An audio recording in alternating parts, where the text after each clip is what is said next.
Once upon a time in a far-off land, there lived a poor woodcutter named Ali Baba.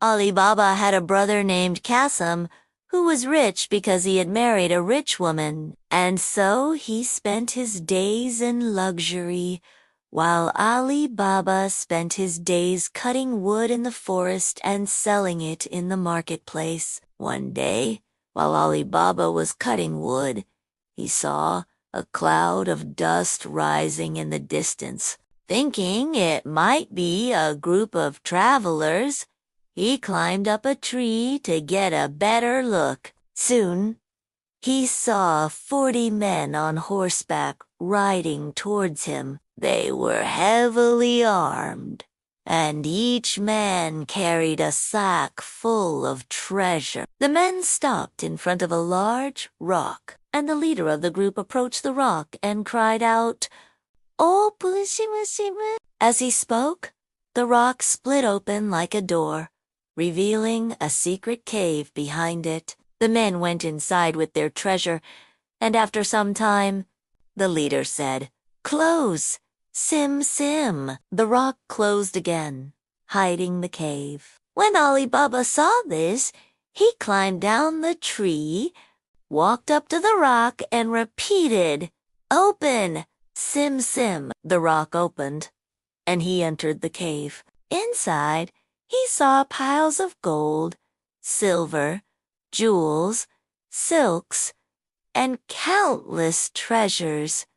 It was the lair of a band of thieves. Ali Baba filled his 2 donkeys' bags with as much gold as they could carry, then closed the cave and hurried home. When his wife saw the gold, she was very happy. But the next day, when she wanted to borrow a weighing scale from her sister-in-law, Kasim's wife, to weigh the coins, Kasim's wife secretly put wax on the bottom of the scales. A gold coin stuck to it, and she discovered Ali Baba's secret. She told her husband, Kasim, who was so overcome with greed that he forgot all about his brotherly bond. He demanded that Ali Baba show him the cave right away. Ali Baba agreed, but once inside, Kasim became so mesmerized by the treasure that he forgot the magic words. Meanwhile, the thieves had returned and they found Kasim trapped inside. Furious, they killed him and hung his body from the entrance of the cave as a warning to anyone who trespassed. When Ali Baba went back to the cave the next day, he found his brother's body and realized what had happened. With the help of Morgiana, a clever and loyal slave girl in his household, Ali Baba retrieved the body and buried it in secret so nobody would know the truth. But the thieves soon realized that someone else knew their secret. They figured Ali Baba must have been inside the cave after Kasim, so they decided to kill him. The thieves' leader disguised himself as an oil merchant and went to Ali Baba's house. He brought 40 huge jars of oil and asked for shelter. In reality, 39 of the jars contained thieves who were waiting for nightfall to murder Ali Baba.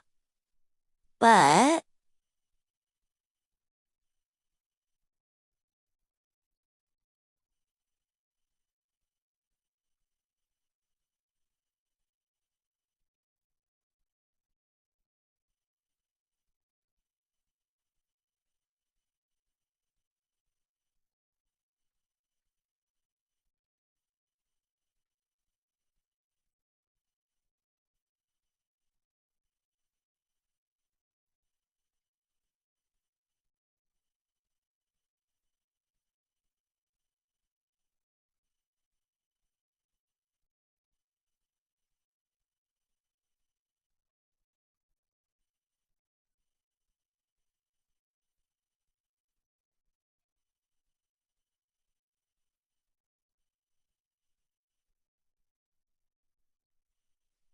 killing the hidden thieves.